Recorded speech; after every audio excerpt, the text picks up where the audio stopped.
Hello guys, welcome to my YouTube channel. आज हम matrix से संबंधित नेक्स्ट कंसेप्ट सारणिक के बारे में सीखने वाले हैं। तो देर न करते हुए चलिए शुरू करते हैं। अध्याय 4 का नाम है सारणिक, जिसका इंट्रोडक्शन कुछ यूं है कि प्रत्येक वर्ग मैट्रिक्स एक संख्या से संबंधित हो सकती है। उस संख्या को ही मैट्रिक्स ए की सारणिक कहते हैं, जिसे कुछ इस प्रकार व्यक्त किया जाता है। लेकिन सारणिक ए का संबंध मापांक से नहीं है। एक छोटा सा उदाहरण लेते हैं। फॉर एग्जाम्पल, यदि कोई मैट्रिक्स ए इस प्रकार हो,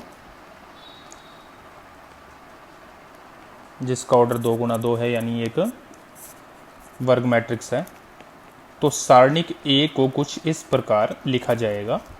2 5 -1, यानी एलिमेंट तो सेम रहेंगे, बस इस कोष्ठक को हमें मोड यानी मापांक की तरह व्यक्त करना है, से व्यक्त करते हैं।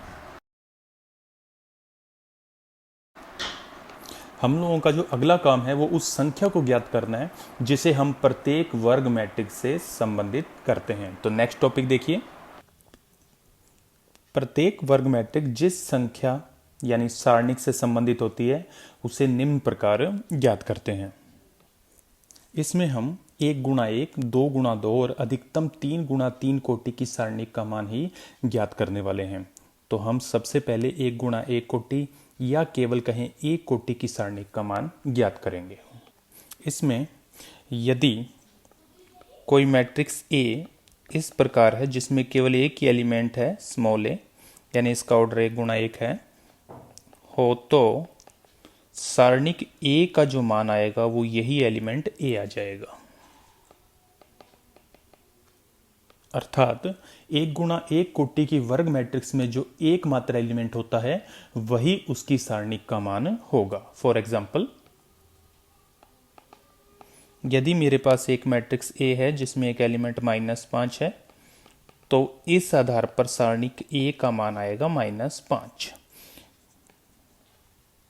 बहुत ही आसान है। आगे बढ़ते हैं। 2 गुणा 2 कोटि की सारणी का मान ज्ञात करते हैं। यदि एक 2 गुणा 2 कोटि की मैट्रिक्स ए कुछ इस प्रकार हो जिसमें element A11, A12, A21 and A22, तो सारणिक ए का मान जो हमें मिलेगा वो आएगा A11 into A22 minus A21 into A12। अर्थात हम इसमें जो इसके अग्र विकर्ण है उसके एलिमेंट का गुणा करते हैं माइनस इसके पश्च विकर्ण के एलिमेंट का गुणा कर देते हैं। इसके कुछ छोटे छोटे एग्जाम्पल सॉल्व करते हैं। फॉर एग्जाम्पल, मैं एक सारणिक ए का मान ज्ञात करना चाह रहा हूं जिसमें एलिमेंट है 5, 7, 2 और 6। तो इसमें पहले 5 और 6 का गुणा किया तो वो आ जाएगा 30, माइनस 2 और 7 का गुणा किया तो उत्तर आ जाएगा 14। तो ओवरऑल आंसर बन जाएगा 16। ये इस मैट्रिक्स ए से संबंधित सारणिक ए का मान होगा। इसी प्रकार सारणिक बी ले रहा हूँ जिसमें एलिमेंट है 0, 2 और 5 और -2 से बनी हुई सारणिक। तो इसमें जो 0 और -2 का गुणा बनेगा वो आ जाएगा 0, 5 और 2 का गुणा आ जाएगा 10, तो इसको लिख दिया 0 - 10 यानी कि -10। इसी प्रकार मैं एक सारणिक सी ले रहा हूँ जिसमें एलिमेंट हैं 2, -2 और 4, -3। इसका 2 और -3 का गुणा किया तो बन जाएगा -6। कोष्ठक का इस्तेमाल करें अगर माइनस ज़्यादा हो तो। फिर 4 और -2 का गुणा किया तो उत्तर बनेगा -8 और दोनों का अंतर लेना है। तो इस हिसाब से इसका उत्तर बन जाएगा +2। तो आपको 2 गुणा 2 कोटि की सारणिक का मान कुछ इस प्रकार ज्ञात करना चाहिए, जो कि बहुत ही इजी है। अगला चरण जो हमारा है वो 3 गुणा 3 सारणिक का मान ज्ञात करने वाला है। इसको एक्सप्लेन करने के लिए मैं एक छोटे सा एक एग्जाम्पल लेने वाला हूँ और इसको हल करने की 7 विधियाँ हो सकती हैं। जी हाँ, आपने बिल्कुल सही सुना, 7 विधियाँ। कैसे? इसके लिए सबसे पहले एक छोटा सा डायग्राम है उसको आपको याद करना चाहिए, जो कि कुछ इस टाइप से है। जो कि एक सारणी के जैसे बनाना, जिसका ऑर्डर है 3 × 3। इसमें सबसे पहले एलिमेंट की शुरुआत आपने करनी है जोड़ के निशान से, यानी कि प्लस से। उसके बाद आपने प्लस और माइनस अल्टरनेटिव लगाने हैं, लेकिन इस प्रकार से यूज़ करने हैं कि कोई भी 2 प्लस या कोई भी 2 माइनस एक साथ नहीं आने चाहिए। तो यहाँ पर मैं लिख रहा हूँ माइनस, उसके बाद लिख देता हूँ प्लस। नीचे पहले स्तंभ में आता हूँ नीचे की तरफ, तो माइनस प्लस, दूसरे स्तंभ को पूर्ण करता हूँ तो प्लस और माइनस, और अगर आखिरी स्तंभ को पूर्ण करता हूँ तो माइनस और प्लस। ध्यान दीजिए इस डायग्राम में कोई भी 2 प्लस या कोई भी 2 माइनस एक साथ नहीं है। अब यहाँ पर याद क्या रखना है, जो चिन्ह है प्लस का उसका मतलब है चिन्ह नहीं बदल, सॉरी चिन्ह ना बदलें, और माइनस का मतलब है चिन्ह बदल दें। सबसे आसान काम है ये। अब आपको इसके बाद जो भी हम 7 विधियाँ यूज़ करने वाले हैं उनके अंदर आपको क्या करना है, प्रत्येक विधि में किसी एक स्तंभ या एक पंक्ति के अनुदिश हम सारणिक को खोल देते हैं और जिस अवयव को लिया जाता है उसके संगत पंक्ति और स्तंभ को हटा देते हैं। फिर जो अवयव शेष बचते हैं उसकी पुनः सारणिक लिखते हैं। इस प्रकार 3 × 3 से 2 × 2 की सारणिक बनती जाती हैं, जिसे हम पूर्व की भांति हल करेंगे। देखते हैं 3 × 3 वाली सारणी को कि कैसे हल करना है। एग्जाम्पल, हमने एक सारणिक ए लिया है। जैसा कि मैंने अभी बताया कि एक पंक्ति या एक स्तंभ को लेंगे, तो मैं पहले पहली पंक्ति के अनुदिश इसका प्रसार करता हूँ और देखता हूँ इसका क्या उत्तर आएगा। इसमें सारणिक ए की जो पहली पंक्ति है जिसमें एलिमेंट हैं 2, 3 और 4, इसको इन चिन्ह के आधार पर हम लोगों ने लिखना है। यानी जहाँ पर आ रहा है प्लस वहाँ पर चिन्ह नहीं बदलना, और जहाँ पर माइनस आ रहा है वहाँ पर हम चिन्ह को बदल देंगे। तो सारणी के का मान कुछ इस प्रकार आएगा। मैं फर्स्ट एलिमेंट लिख रहा हूँ 2, जिसका चिन्ह मुझे नहीं बदलना है। अब 2 जिस पंक्ति या जिस स्तंभ में है उस स्तंभ और उस पंक्ति को हटा देना है। उसके बाद जो ये एलिमेंट बच रहे हैं इनको सारणी के रूप में हमें लिखना है। इसी प्रकार आगे वाला स्टेप आएगा। यहाँ पर 3 है, उसका चिन्ह बदलूंगा तो आ जाएगा -3, और इसके संगत पंक्ति और स्तंभ को हटा दूंगा। बाकी जो शेष बच रहा है वो लिख दिया 1, 6, 2 और 3 से बना हुआ सारणिक। इसके बाद वाला एलिमेंट लिया 4, जिसका चिन्ह बदलने की आवश्यकता नहीं है, तो यहाँ पे लिखा +4। अब जो 4 के संगत पंक्ति और स्तंभ है उसको हटा दिया। बाकी जो एलिमेंट बचे वो बचे 1, 2 और 2 के 1, जिसको 2 × 2 की सारणी के रूप में लिख लिया गया। तो इस प्रकार से हम पंक्ति R1 के अनुदिश जो करेंगे प्रसार, उससे सारणी का मान कुछ इस प्रकार आएगा। इसमें 2 × 2 वाली सारणी का जिनको हल करना में पहले से आता है, तो इसका उत्तर बनेगा 2 × 6 - 6 -3 × 3 - 12 और +4 × 1 - 4, जिसको हल करने पर हमें उत्तर मिलेगा 15। इसी प्रकार हम अब दूसरी जो पंक्ति है R2 उसके सापेक्ष भी हम इस सारणी का मान ज्ञात करेंगे। देखिए कैसे दूसरी विधि। R2 में जो एलिमेंट है वो है 1, 2, 6, और उसके संग जो चिन्ह हमें करने हैं चेंज वो है माइनस, प्लस और माइनस के हिसाब से। इस प्रकार सारणी ए का जो मान बनेगा वो कुछ यूँ बनेगा। पहले 1 लिया जिसका चिन्ह बदला तो -1। अब 1 जिस पंक्ति और जिस स्तंभ में है उनको हटा दिया, तो बाकी एक सारणी की बची 3, 4, 1 और 3 एलिमेंट से बनी हुई। फिर लिया 2 को, उसका चिन्ह नहीं बदला, यानी लिख दिया +2। अब इसके संगत पंक्ति और स्तंभ को हटाने पर हमारे पास आया 2, 4, 2 और 3 से बना हुआ सारणिक।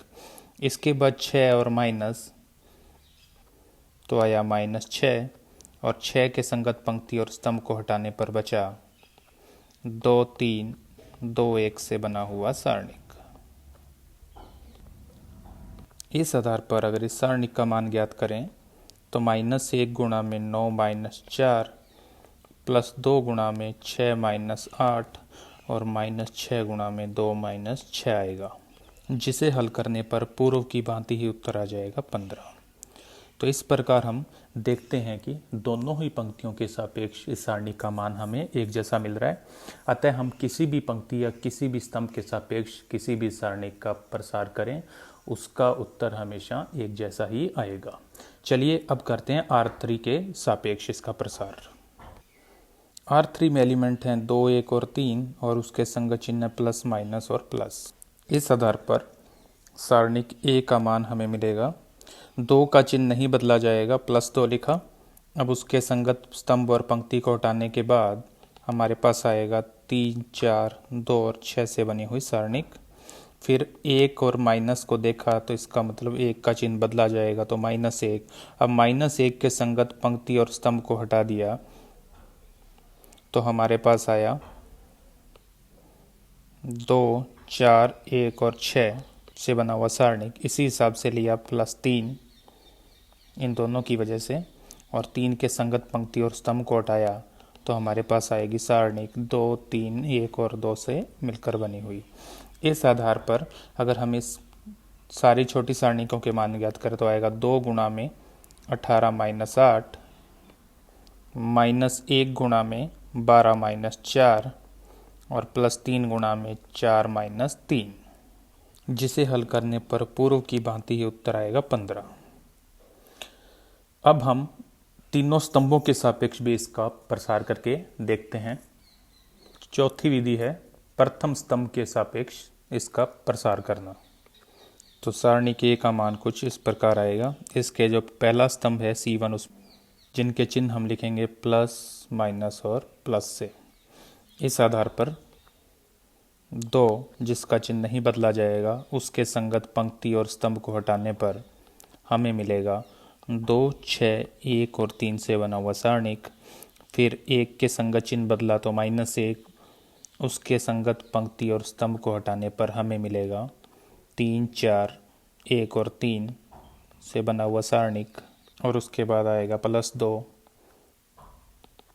जिसके संगत पंक्ति और स्तंभ को हटाने पर हमें मिलेगा 3, 4, 2 और 6 से बना हुआ सारणिक, जिसे हल करते हैं। 2 गुणा में 6 - 6, -1 गुणा में 9 - 4 और +2 गुणा में 18 - 8, जिसे हल करने पर उत्तर आ जाएगा 15।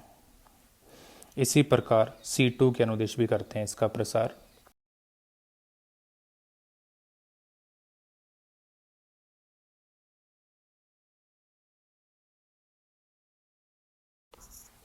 C2 के अंदर एलिमेंट हैं 3, 2 और 1 और इसके संगत चिन्ह है माइनस, प्लस और माइनस।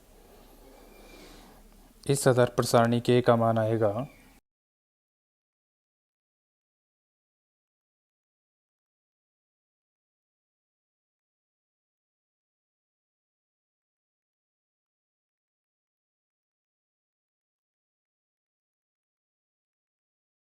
इस प्रकार आपने देखा कि C2 के अनुदिश भी अगर हम इसका प्रसार करते हैं तो उत्तर वही आ रहा है जो पहले आ रहा था, यानी 15।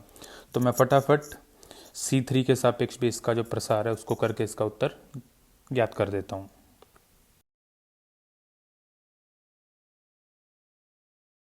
C3 में एलिमेंट हैं 4, 6 और 3 और इसके संग जो चिन्ह बन रहे हैं प्लस, माइनस और प्लस।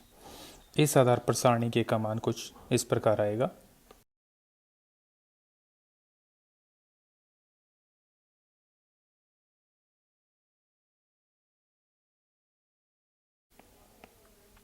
जिसे हल करने पर उत्तर आएगा 15। इसी क्रम में आगे जो 7वीं विधि है जिसका नाम है सारोचित्र विधि।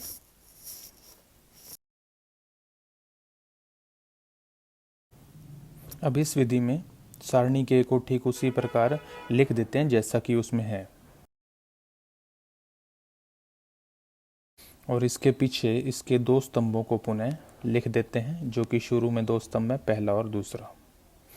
इसके बाद इसके जो अगर 3 विकर्ण बन रहे हैं उनका गुणा करके, उनका आपस में गुणा करना उसके एलिमेंट का और उनका योग कर देते हैं। तो जिससे उत्तर कुछ ऐसा बन जाएगा। 2, 2 और 3 का गुणा आ जाएगा 12, 3, 6 और 2 का गुणा बन जाएगा 36 और 4, 1 और 1 का गुणा बन जाएगा 4। इसके बाद इसके जो पश्च विकर्ण बन रहे हैं 3, जिसमें एलिमेंट हैं 2 2 4, 1 6 2 और 3 1 3, इनका आपस में गुणा करके योग कर देना है, जिसके आधार पर उत्तर आएगा 16, 12 और 9, और जिसके अंतर को हल करने पर हमें उत्तर प्राप्त हो जाएगा 15। इस आधार पर सारूचित्र विधि से आप किसी सारणिक का मान ज्ञात कर सकते हैं। वैसे तो सारणिक का मान किसी भी पंक्ति या स्तंभ को खोलकर ज्ञात किया जा सकता है, लेकिन एक्सपीरियंस ये कहता है कि उस पंक्ति या स्तंभ का चुनाव करना चाहिए जिसमें अधिकतम संख्या में शून्य उपस्थित हों।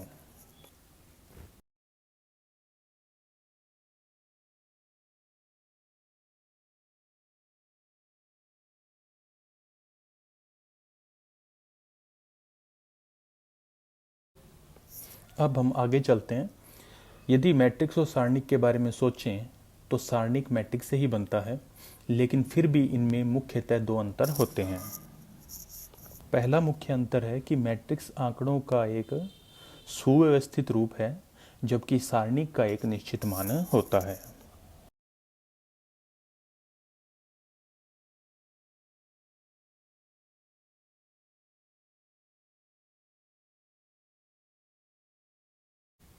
दूसरा, मैट्रिक्स की कोटि कुछ भी हो सकती है, यानी उसमें पंक्तियों और स्तंभों की संख्या समान हो या ना हो, इससे फर्क नहीं पड़ता, लेकिन सारणिक में पंक्तियों और स्तंभों की संख्या हमेशा एक समान होती है।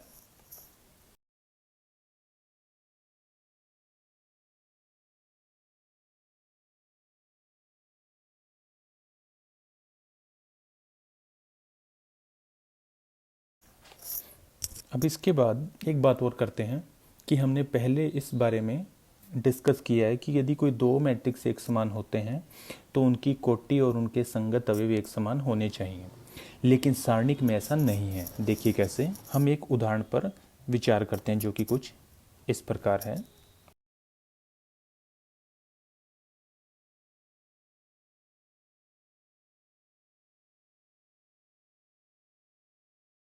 यदि हम इन तीनों सारणिक ए, बी और सी का मान ज्ञात करें तो वो एक जैसा होगा।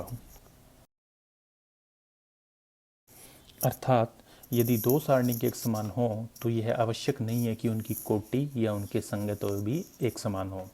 अतः 2 सारणिक अगर आपको एक समान दिए गए हों तो इसका मतलब उनके मान की जो तुलना है उस पर ध्यान देना चाहिए, ना कि उसकी कोटि और संगत अवयवों पर।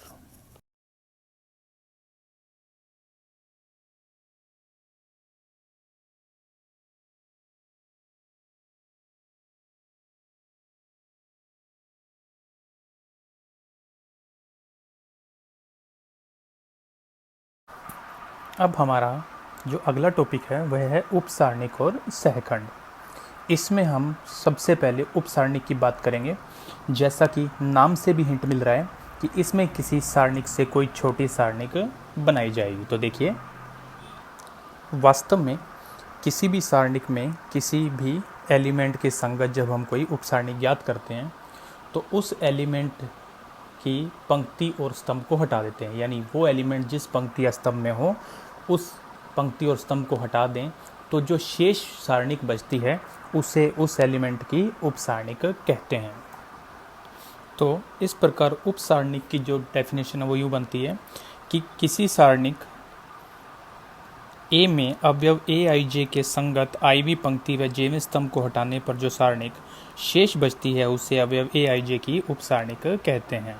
और एलिमेंट ए आई जे की उपसारणिक को कैपिटल ए आई जे या एम आई जे से व्यक्त किया जाता है। यहाँ ये बात स्पष्ट है कि सारणिक की ए की कोटि n गुणा n होगी तो उसकी किसी भी उपसारणिक की कोटि n-1 गुणा n-1 होगी, यानी एक उसमें से कम हो जाएगा क्योंकि एक पंक्ति और एक स्तंभ को हटा दिया गया है। तो जो बातें मैंने आपको उपसारणिक के बारे में बोल के बताई हैं वो इसकी सारी डेफिनेशन के अंदर आ चुकी हैं। अब इन सब बातों का मतलब क्या है तो हम सारणिक के आधार पर इसको एक्सप्लेन करने की कोशिश करते हैं। अर्थात यदि सारणिक ए कुछ इस प्रकार हो जिसकी कोटि 3 गुणा 3 है तो पहले मैं एलिमेंट ले रहा हूँ A11 जिसकी उप सारणिक मैं लिखना चाहता हूँ। तो A11 की उप सारणिक, इसको हम कैपिटल A11 से भी व्यक्त कर सकते हैं। अब हमें A11 के संगत पंक्ति और स्तंभ को हटा देना है, यानी ये पंक्ति और ये स्तंभ हटाया तो बाकी जो ये बच रहा है इसकी हमें सारणिक लिखनी है। तो हमारे पास आएगा A22, A23, A32 और A33 से बनी हुई सारणिक जिसका ऑर्डर है 2 गुणा 2। ध्यान से देखिए कि पहले जो मैंने मुख्य सारणिक A लिया है उसका ऑर्डर 3 गुणा 3 है, तो इसकी जो भी उपसारणिक बनेगी उसका ऑर्डर क्या बन जाएगा 2 गुणा 2। तो संगत पंक्ति और जो किसी भी अवयव के संगत पंक्ति और संगत जो स्तंभ है उसको हटाने पर हमें उस अवयव की उपसारणिक मिल जाती है।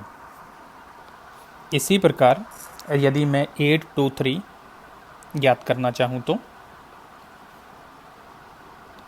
जिसका मतलब होगा इस एलिमेंट के संगत हमें उपसारणिक ज्ञात करनी है, तो इसके संगत पंक्ति और इसके संगत स्तंभ को हटा देते हैं।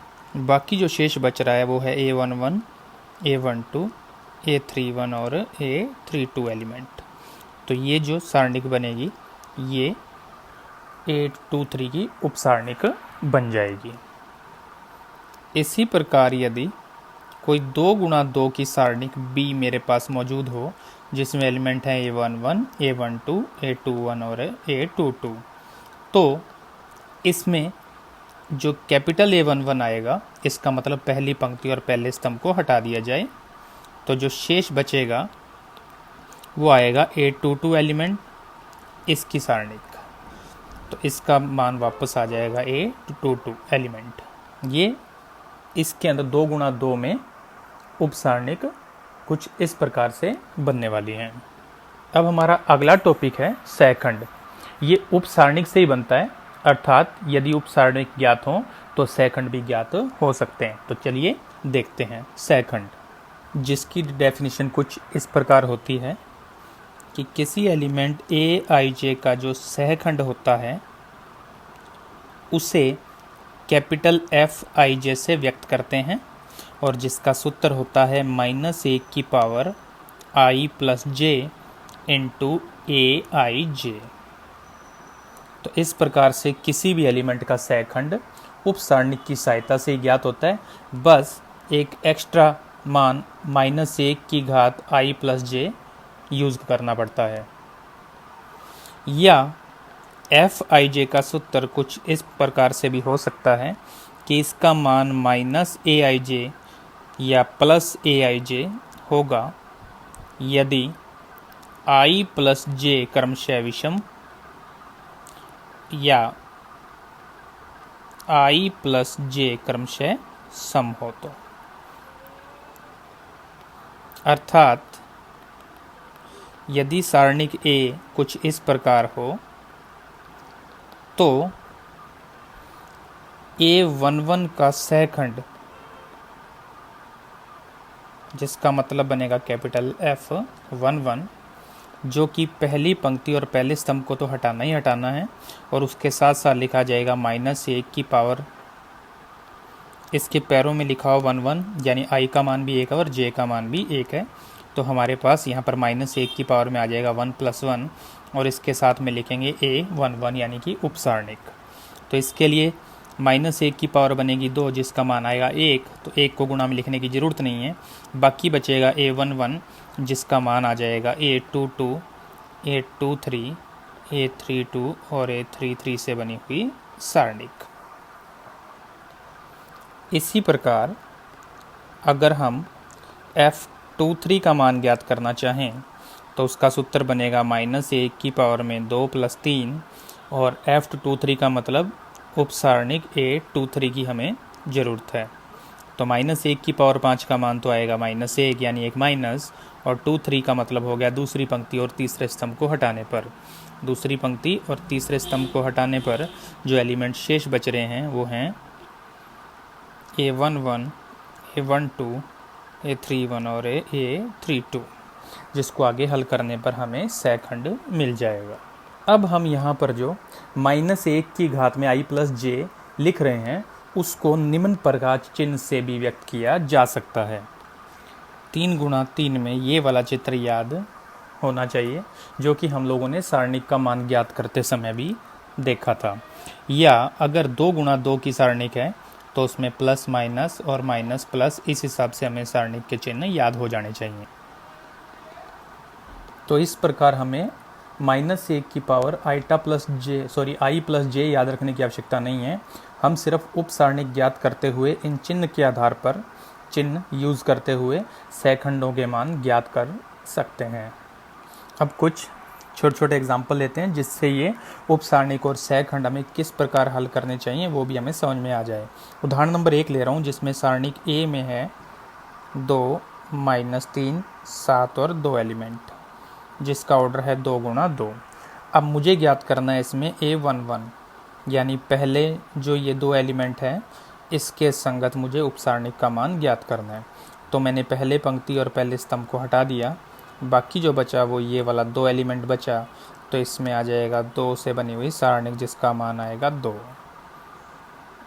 इसी प्रकार मैं A12 ज्ञात कर रहा हूँ जिसका मतलब है पहली पंक्ति और दूसरे स्तंभ को हटाने पर जो एलिमेंट शेष बचता है वो है 7, उससे बनी हुई सारणिक, यानी कि इसका उत्तर आ जाएगा 7। अब जब मुझे उप सारणिक से सेकंड आगे ज्ञात करने हो यानी मुझे F11 या F12 ज्ञात करना हो तो मुझे ये प्लस माइनस माइनस प्लस वाले चिन्ह याद कर लेने चाहिए बजाय -1 की घात i प्लस जे के। तो यहाँ पर जो आ रहा है F11 तो उसमें हमें ये वाला चिन्ह देखना है जो चिन्ह क्या लगा हुआ है प्लस, तो इस आधार पर यहाँ पे लिखा प्लस और यहाँ पर लिख दिया A11। इसी हिसाब से F12 जिसका चिन्ह यहाँ लगा हुआ है माइनस, तो हमारे पास आ जाएगा -A12। A11 का मान हमने पहले से ज्ञात कर रखा है और A12 का मान हमने पहले से ज्ञात कर रखा है। इस आधार पर ये इसके सेकंड ज्ञात हो सकते हैं। इसी प्रकार एक उदाहरण और ले रहे हैं जिसमें मैं एक सारणिक 3 गुणा 3 ऑर्डर की ले रहा हूँ और सेकंडों को ज्ञात करने के लिए मैं पहले ही plus minus plus, minus plus minus और प्लस माइनस प्लस चिन्ह यूज़ कर रहा हूँ। अब मैं ज्ञात करता हूँ F11 यानी पहली पंक्ति और पहले स्तंभ को हटाते हुए मैं सेकंड ज्ञात करता हूँ, तो उसके अंदर सिर्फ ये एलिमेंट बचेंगे। तो यहाँ पर लिखा -2, -1, 4 और 7 से बनी हुई सारणिक। अब F11 का चिन्ह है प्लस, तो इसके आगे का चिन्ह भी आ जाएगा प्लस, जिसको लिखने की वैसे तो कोई ज़रूरत नहीं है। इसका मान आएगा -14 + 4 यानी कि -10। इसी प्रकार मैं F12 ज्ञात करता हूँ तो माइनस पंक्ति और स्तंभ यानी पहली पंक्ति और दूसरा स्तंभ हटाया तो 3 -1 0 और 7 बचेगा, तो इसका उत्तर बनेगा माइनस बाहर 21 -0 यानी ओवरऑल आंसर आएगा -21। इसी प्रकार मैं F13 ज्ञात करता हूँ जिसका चिन्ह बाहर से बनेगा प्लस और पहली पंक्ति और तीसरे स्तंभ को हटाने पर आएंगे एलिमेंट 3 -2 0 और 4 जिसका उत्तर आ जाएगा 12 -0 यानी ओवरऑल आंसर बन जाएगा 12। तो इस प्रकार से उप सारणिक और सेकंडों के मान ज्ञात किए जा सकते हैं। बस उप सारणिक में आपको किसी भी चिन्ह को याद रखने की आवश्यकता नहीं है, जबकि सेकंड ज्ञात करने हो तो सारणिक का मान ज्ञात करते समय जो हमने प्लस माइनस प्लस वाले विधि को अपनाया था बिल्कुल उसी विधि से हमें सेकंडों के मान भी ज्ञात कर लेने चाहिए। अब हमारा अगला महत्वपूर्ण कार्य है सेकंड से सारणिक का मान ज्ञात करना। इसके लिए मैंने अभी जो उदाहरण नंबर 2 हल किया था उसी को मैं वापस यूज़ करने जा रहा हूँ। देखिए कैसे। मान लीजिए मेरे पास एक सारणिक A है जिसका मान हम सारूस विधि से ज्ञात कर लेते हैं। पहले दोनों स्तंभों को लिखकर इसके जो अग्र विकर्ण बन रहे हैं 3 उनका आपस में गुणा करते हैं।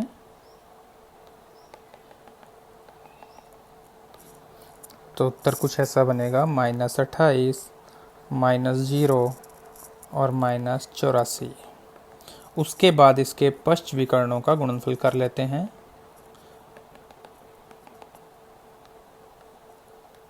जिसका उत्तर बनेगा 0 -8 + 105, जिसको हल करने पर हमें उत्तर प्राप्त होगा -209। इससे पीछे वाले उदाहरण में हमने F11, F12 और F13 के मान ज्ञात किए थे, जो कि कुछ इस प्रकार थे। अब हम इनका गुणा इनके जो संगत अवयव हैं उनके साथ करते हैं, यानी A11, A12 और A13 के साथ, और इनका योगफल ज्ञात करते हैं। अर्थात हम मान ज्ञात कर रहे हैं A11 F11 plus A12 F12 और A13 F13 के गुणनफल के योगफल का। तो हमारा उत्तर बनेगा 2 गुणा -10 प्लस 5 गुणा में -21 प्लस -7 गुणा में 12, जिसको हल करने पर हमें फिर से उत्तर प्राप्त होगा -209। तो यहाँ से ये स्पष्ट हो रहा है कि यदि मैं किसी पंक्ति या स्तंभ के सह खंडों का गुणा उसके संगत जो हैं अवयव उनके साथ करके योग कर दूं, तो मुझे उससे सारणिक का मान मिल सकता है। तो इस प्रकार सह खंड की सहायता से सारणिक का मान भी ज्ञात किया जा सकता है। अर्थात यदि सारणिक ए कुछ इस प्रकार हो, तो सारणिक ए का मान A11 F11 plus A12 F12 और A13 F13 से भी ज्ञात हो सकता है। दूसरी पंक्ति अगर हम लेते हैं तो उसमें एलिमेंट हैं A21, A22 और A23, और इसके संगत सहखंड बनेंगे F21, F22 और F23, और अगर इनका योगफल कर दें तो भी हमें सारणिक का मान मिलेगा। इसी हिसाब से मैं इसके अंदर दूसरा स्तंभ ले रहा हूँ जिसके अंदर एलिमेंट हैं A12, A22 और A32, जिसके संगत सहखंड बनेंगे F12, F22 और F32। तो अगर इनका भी गुणनफल करके योगफल ज्ञात करूँगा तो यहाँ से भी मुझे सारणिक का मान मिलेगा। अब इस बात की भी जांच कर लेते हैं कि यदि हम किसी पंक्ति या स्तंभ के सहखंडों का गुणा किसी अन्य पंक्ति या स्तंभ के एलिमेंट से कर दें तो क्या होगा। इसके लिए पुनः हम F11 जो भी हमने पीछे वाले उदाहरण में ज्ञात किया था, F12 और F13 का मान लिखते हैं, और इनका गुणा हम लोग दूसरी जो पंक्ति है उसके जो संगत अवयव हैं उनके साथ करके योगफल चेक करते हैं और देखते हैं कि क्या उत्तर बनता है। अर्थात मैं ज्ञात कर रहा हूँ A21 into F11 plus A22 into F12 plus A23 into F13, जो कुछ इस प्रकार आएगा 3 गुणा -10 प्लस -2 गुणा -21 प्लस -1 गुणा में 12, जिसका उत्तर आएगा -30 प्लस 42 -12 अर्थात 0।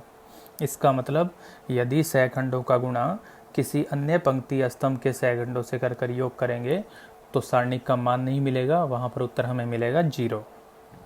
तो इस प्रकार हमने सारणिक का मान ज्ञात करना सीखा है और सहखंड और उप सारणिक के बारे में भी सीखा है, जिसको हम आने वाली प्रश्नमाला 4.1 में हल करने वाले हैं।